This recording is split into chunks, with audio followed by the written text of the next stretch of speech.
नमस्ते। समग्र कृषि सूचना विभाग अन्नपूर्णा एग्री स्पेस में स्वागतम सुस्वागतम।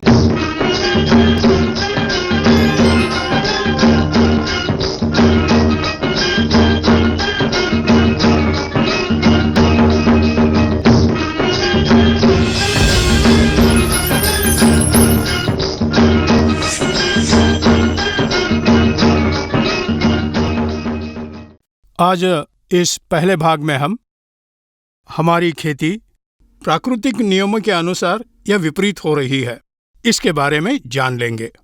हमारे वैदिक शास्त्रों में और हमारे पुराणों में भी कई हजार साल पहले ही हमारे ऋषि लोग पौधे के जीवन विधान के बारे में लिख चुके हैं। हजारों साल पहले ही पौधे उनका जीवन विधान कैसा कर पाएंगे, इंसान को पौधे की वृद्धि कैसी करनी चाहिए, इसके बारे में स्पष्टता से लिखा है। लेकिन अब उन सभी को छोड़कर पौधे पर हम दबाव डालकर प्राकृतिक नियमों के विरुद्ध जाने की कोशिश कर रहे हैं। इसलिए कई आपत्तियां आकर हमारी खेती नुकसान के खाई में जा रही है। असल में सृष्टि धर्म क्या है, हम उसके खिलाफ क्या कर रहे हैं, इसके बारे में जान लेंगे।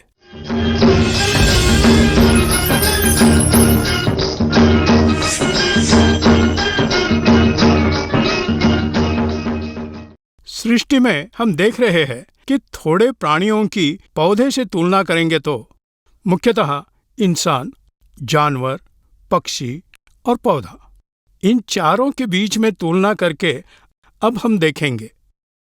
इंसान ऊपर से आहार लेकर पाचन क्रिया होने के बाद नीचे से छोड़ देगा।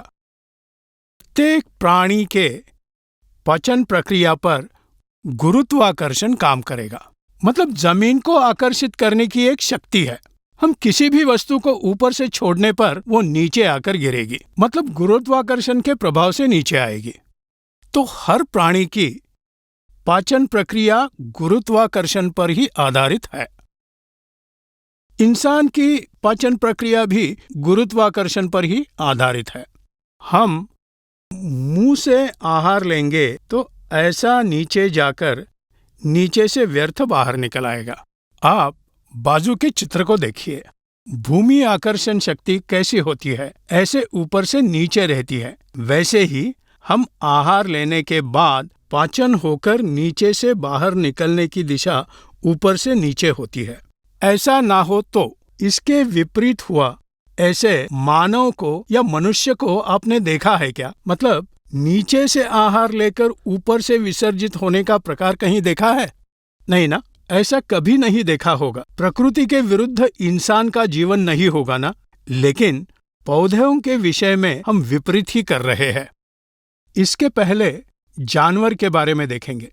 जानवर एक तरफ से मुंह से आहार लेकर दूसरे तरफ आहार पाचन होने के बाद एक दिशा में जाकर भूमि के समांतर जाकर पाचन प्रक्रिया होकर आखिर में दूसरी तरफ से व्यर्थ को छोड़ देते हैं।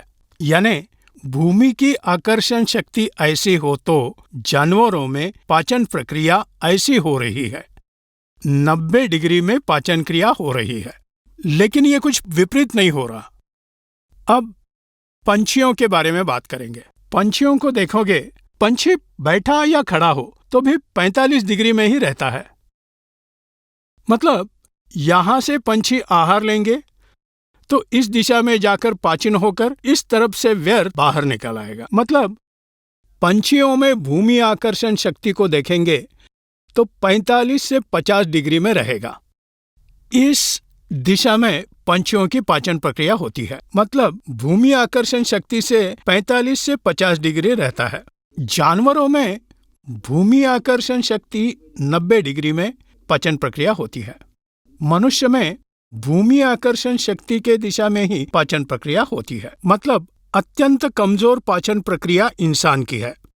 क्योंकि हमें अभी भी अपचन हुआ तो हॉस्पिटल गए तो डॉक्टर ये बोलेंगे कि भोजन के बाद 3 घंटों तक नहीं सोना, क्योंकि हमारी पाचन प्रक्रिया की दिशा भूमि आकर्षण शक्ति के दिशा में ही होती है ना। इसीलिए 3 घंटों तक नहीं सोने से पाचन व्यवस्था से पार होकर छोटे इंटेस्टाइन में जाते हैं। तब तक ना सोने की डॉक्टर सलाह देते हैं। बस इतना ही नहीं, अगर सोना है तो बाएं तरफ सोना, क्योंकि ज्यादातर पाचक प्रक्रिया के वॉल दाहिने बाजू के ऊपर होगा। इसलिए हम जो भोजन लेते हैं वो फिर से गले में ना आए, इसीलिए बाएं तरफ सोने के लिए बोलते हैं। भूमि आकर्षण शक्ति के दिशा में ही हमारी पाचन प्रक्रिया होती है। इसी तरह जानवरों में 90 डिग्री होता है, पंछियों में 45 से 50 डिग्री में होता है। हम अगर मुर्गी को पानी पिलाकर उल्टा करेंगे तो उसे उल्टी हो जाएगी। हमें भी बहुत खाने के बाद उल्टा लटकाएंगे तो उसका पाचन नहीं होगा, थोड़ी ही देर में बाहर आ जाएगा। मतलब भूमि आकर्षण शक्ति के दिशा में ही हमारी पाचन प्रक्रिया होगी। लेकिन भगवान ने बनाया हुआ सृष्टि धर्म यह है कि इस दुनिया में बहुत ही शक्तिशाली पाचन प्रक्रिया, मतलब हमारे पाचन और पौधे की पाचन प्रक्रिया की तुलना में अत्यंत शक्तिशाली पाचन प्रक्रिया पौधे की ही है। आप ध्यान दीजिए, जंगलों में 100 से 150 फुट ऊंचाई के पेड़ रहते हैं, लेकिन भोजन कहाँ से लेंगे? वो जमीन से ही लेंगे ना। जमीन से लेकर 100-150 फीट ऊपर पत्तों को आहार मिलता है। जमीन से जड़ शोषण करते हैं, ऊपर ले जाकर 100-150 फुट ऊंचे पेड़ आखिर के पत्तों को आहार पहुंचाते हैं। मतलब भूमि आकर्षण शक्ति नीचे से हो तो पौधा आहार ग्रहण करने की दिशा पाचन और पाचन प्रक्रिया की दिशा भूमि आकर्षण शक्ति के व्यतिरेक दिशा में जाते हैं, ऊपर रहते हैं। मतलब पौधे की ग्रहण करने की शक्ति होती है, चाहे चूसने की शक्ति होती है। इतनी शक्तिशाली पाचन व्यवस्था एक पौधे को ही है और किसी को नहीं। मतलब भूमि आकर्षण शक्ति ऐसी हो तो जड़ व्यवस्था पोषक द्रव्यों से आहार लेकर 100-150 फुट ऊंचे आखिर में पत्तों को भी पहुंचाती है। तो अत्यंत शक्तिशाली ऐसी ये पाचन प्रक्रिया एक पौधे को ही हो सकती है। आप एक बात गौर कीजिए, हम जो आहार लेते हैं वो एक पद्धति होती है। आहार मुंह में रखने के बाद ज्यादा चबाएंगे, क्योंकि मुंह में जो लाला होती है उससे मिलकर पाचन शुरू होता है। भोजन के इस पाचन शुरू होने के बाद भोजन गले से निकलकर पेट में पहुंचकर वहां कुछ प्रकार के पाचन रस भोजन में अच्छा मिलकर वहां थोड़ा पाचन होकर छोटे इंटेस्टाइन में, वहां थोड़ा पाचन होकर उसके बाद बड़े इंटेस्टाइन में, जिसका आकार जितने भी पोषक तत्व है उनका शोषण करने के बाद व्यर्थ को बाहर निकालता है। मतलब एक एक स्थान में एक एक प्रकार का पाचन होता है। उसी तरह पौधे का भी हो जाता है। पौधा आहार पदार्थ को सिर्फ जड़ से ही लेता है। जड़ से आहार पदार्थ एक रूप में लेता है। जड़ व्यवस्था में आहार का रूपांतर होने के बाद आहार पदार्थ को तनों तक पहुंचाता है। तनों में इसका रूपांतर अन्य रूप में होता है, वहां से शाखाओं तक पहुंचता है, शाखाओं से पत्तों तक। पत्तों में प्रकाश संश्लेषण द्वारा वहां पाचन क्रिया पूरी तरह से संक्रमित होकर सूर्य प्रकाश ग्रहण करके कर्बद्दी प्राणिल वायु लेकर पूरे रूप से पाचन प्रक्रिया पूरी करके उसके बाद किस किस हिस्से को कितना आहार पहुंचाना है वैसे पहुंचाएगा। यह है सृष्टि धर्म। लेकिन हम क्या कर रहे हैं? सृष्टि धर्म के व्यतिरेक हम खेती कर रहे हैं। मतलब ज्यादातर हम पौधे को मिलने वाले आवश्यक पदार्थ ऊपर से फव्वारा करके देने की कोशिश करते हैं। फव्वारा करके मतलब पत्तों को भी आहार दे रहे हैं। ये पत्तों को आहार देना गलत है, जो सृष्टि धर्म के खिलाफ हो रहा है। इसलिए पौधा जो पोषक पदार्थ उसे ऊपर से दे रहे हैं उन पोषक पदार्थों का शोषण नहीं कर पा रहा है और पूरी तरह से ना लेकर व्यर्थ रूप में छोड़ दे रहे हैं। इतना ही नहीं, पौधे के जीवन प्रक्रिया को प्रतिरोध कर रहे हैं। उसको हमें देखना चाहिए। मतलब पौधे के संबंधित सभी प्रकार के पोषक तत्व हमें जमीन में पहुंचाने के लिए कोशिश करना है। तब पौधा अपने आप पोषक तत्व जड़ व्यवस्था द्वारा ऊपर ले जाकर हर एक हिस्से को इन आहार पदार्थों को इन पोषक तत्वों के एक एक प्रकार से रूपांतरित करके बदलकर आखिर में पत्तों तक लेकर पहुंचाते हैं। वहां पूरी तरह से पाचन प्रक्रिया पूरी करके फिर से तैयार किए गए पिष्टमय पदार्थ आदि सभी को फिर से दूसरे हिस्सों को पहुंचाते हैं। पौधे की काया बोलते हैं हम इसको, नजदीक रहता है उसको हम काया बोलते हैं। इसके द्वारा थोड़े पदार्थ जड़ों को भी पहुंचाता है। ऊपर ले जाकर पूरा पाचन प्रक्रिया पूरी होकर उसके बाद पूरी करने के बाद फिर से जड़ व्यवस्था भी विकसित होने के लिए जड़ों को भी आहार पहुंचाने के लिए इस कवच के द्वारा तनों के काया के द्वारा फिर से जड़ व्यवस्था को पहुंचाया जाता है। यह है पौधे में होने वाली पूर्ण जीवन प्रक्रिया। लेकिन हम क्या कर रहे हैं? ज्यादातर पोषक द्रव्यों को पिचकारी करके पौध को बहुत तनाव दे रहे हैं। ये तनाव बर्दाश्त नहीं होकर हमने पौधे के जीवन प्रक्रिया में बदलाव करने के कारण पौधे का तनाव बढ़कर पौधा अच्छी सी पैदावार नहीं दे पा रहा है। तो हमें ये पता करना है कि सृष्टि धर्म के खिलाफ हम खेती कर रहे हैं, लेकिन सृष्टि धर्म के साथ ही हमें खेती करनी चाहिए। सृष्टि धर्म के खिलाफ खेती कर रहे थे, उसे छोड़कर सृष्टि धर्म के अनुरूप भगवान ने पौधों को ये शक्ति दी है। मतलब भूमि आकर्षण शक्ति के विरुद्ध आहार पदार्थों को ऊपर ले जाने की शक्ति, ग्रहण अवशोषण करने की शक्ति भगवान ने पौधों को दिया है। हम उसका व्यतिरेक कर रहे हैं। तबीयत ठीक ना होने पर हॉस्पिटल में जाने के बाद डॉक्टर क्या करेंगे? जल्दी से जल्दी तबीयत ठीक करने के लिए सलाइन बोतल हाथों में, नसों में, पैरों के पास सलाइन चढ़ाएंगे। मतलब जब हम रोगी मरीज थे तो जल्दी सुधारने के लिए, हमारी तबीयत जल्दी सुधारने के लिए सलाइन बॉटल या मिनरल बॉटल यहाँ हाथों के नसों में से डॉक्टर ने चढ़ाया। मतलब तुम्हारी पोजीशन कैसी है, हमारी परिस्थिति कैसी है। जब हम रोगी होते हैं पौध को भी कब फवारना है, जबकि कीटों से हमला होने पर ही ऐसा फवारा करना चाहिए। इसी कारण पौधे को जल्दी से जल्दी कीटों से छुटकारा पाने के लिए हमें स्प्रे करना चाहिए। उसके अलावा पौधे को संपूर्ण आहार ऊपर से स्प्रे करके देने की कोशिश करने से वो सृष्टि धर्म के विरुद्ध है। इस तरह गलत तरीके से खेती करने पर ही इतने साल हमें बहुत नुकसान हो गया है। पौधे के ऊपर हमने बहुत ही तनाव डालने की वजह से, वे अपने जीवन प्रक्रिया को पूरी ना करने से, तनाव बर्दाश्त ना करने से, पौधे को अच्छी तरह पुष्पधारणा ना होकर उसके बाद वो फल पक्व बनकर उसकी गुणवत्ता कम होकर उपज कम होगी। इसीलिए हमें जो भी पोषक तत्व देना है जमीन से ही देना चाहिए। अभी से हर किसान को ये सब जानकर, सृष्टि नियम जानकर, कई हजारों सालों के पहले हमारे ऋषि मुनियों ने ये सभी पता किया है कि पौध के जीवन विधान को इंसान के जीवन विधान से तुलना करके लिखा है। इसका बिल्कुल ही दुर्लक्ष्य किया गया। कम से कम अब से हर किसान को सृष्टि धर्म के मुताबिक खेती करने से जरूर पौधे को उसका एक स्वातंत्र्य मिलेगा। पौधे को ये स्वातंत्र्य जरूर चाहिए और वो हम नहीं दे रहे हैं। जमीन को तनाव दे रहे हैं, ऊपर से वातावरण को भी तनाव दे रहे हैं। इतने प्रकार के तनाव हम पौधे को दे रहे हैं।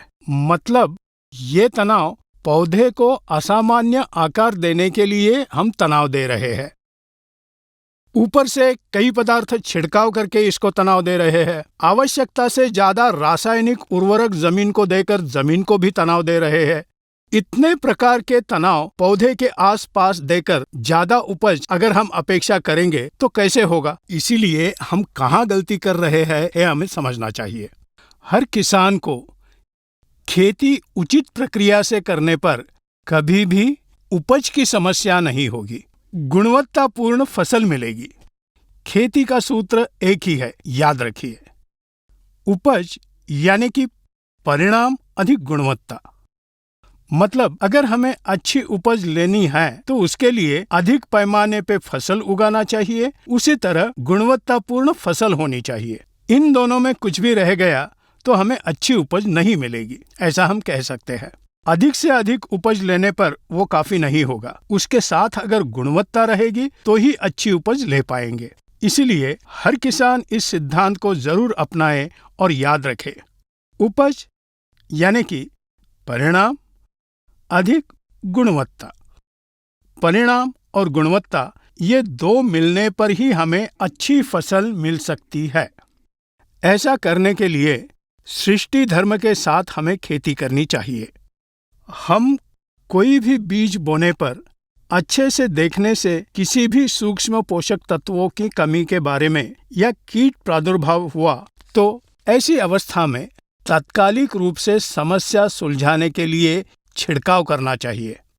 हम अगर ये स्प्रे करते हैं तो हमारे फसल पर कीट का हमला होना चाहिए या तो सूक्ष्म पोषक तत्व का अभाव होना चाहिए। ऐसे दो अवस्था में ही छिड़काव करना चाहिए। दूसरे मामलों में किसी भी हालत में वृद्धि के लिए या मृदुत्व के लिए दूसरे किसान के स्पर्धा में आकर हम व्यर्थ ही ऊपर से छिड़काव करके हर तरह का पोषक तत्व पहुंचाने के लिए ऊपर से छिड़काव करके पौधे को बिल्कुल तनाव नहीं देना चाहिए।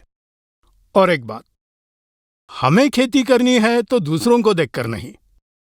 बहुत से किसानों को मैंने देखा है कि एक किसान दूसरे किसान के खेत में थोड़ा भी फर्क हो तो इस इंसान की नींद उड़ जाती है।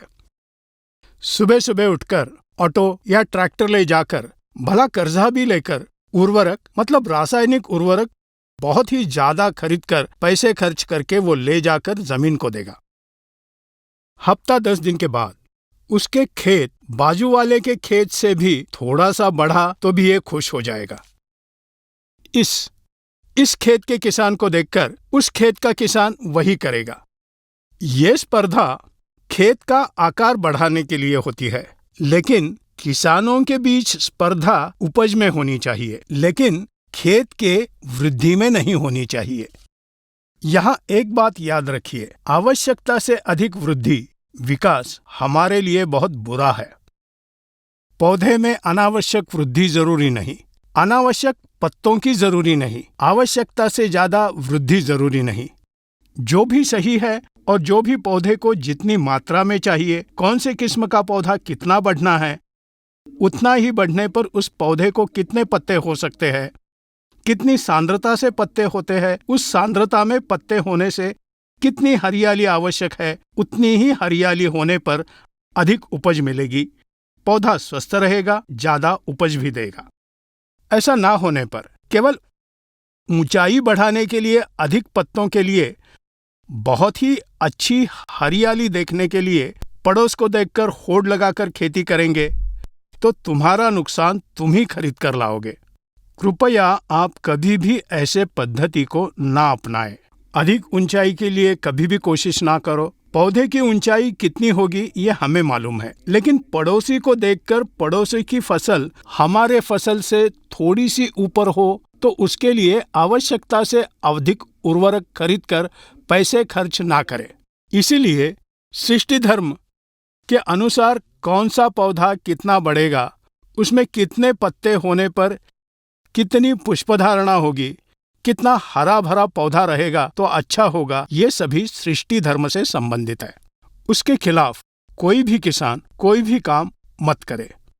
तो हम दूसरे भाग में असल में पौधे के जीवन विधान में जमीन की भूमिका क्या है, असल में पौधे को जमीन दिल जैसा काम कैसे करती है, उसके बारे में दूसरे भाग में हम जान लेंगे। इस पहले भाग में हमने सृष्टि धर्म और हमारी खेती, इन दोनों के बारे में आज जान लिया। तो हर किसान ने उसके सृष्टि धर्म के हिसाब से खेती करनी चाहिए, ऐसी आशा मैं करता हूँ। तो समग्र कृषि समाचार विभाग के लिए Annapurna agri space YouTube channel को सब्सक्राइब कीजिए। बाजू के बेल आइकन को आप दबाने से आपको नोटिफिकेशन आ जाएगा। तो हर एक किसान अपने पड़ोसी किसान को समग्र कृषि विभाग के बारे में बताकर उसे भी अन्नपूर्णा एग्री स्पेस को सब्सक्राइब करने के लिए बताएं। धन्यवाद।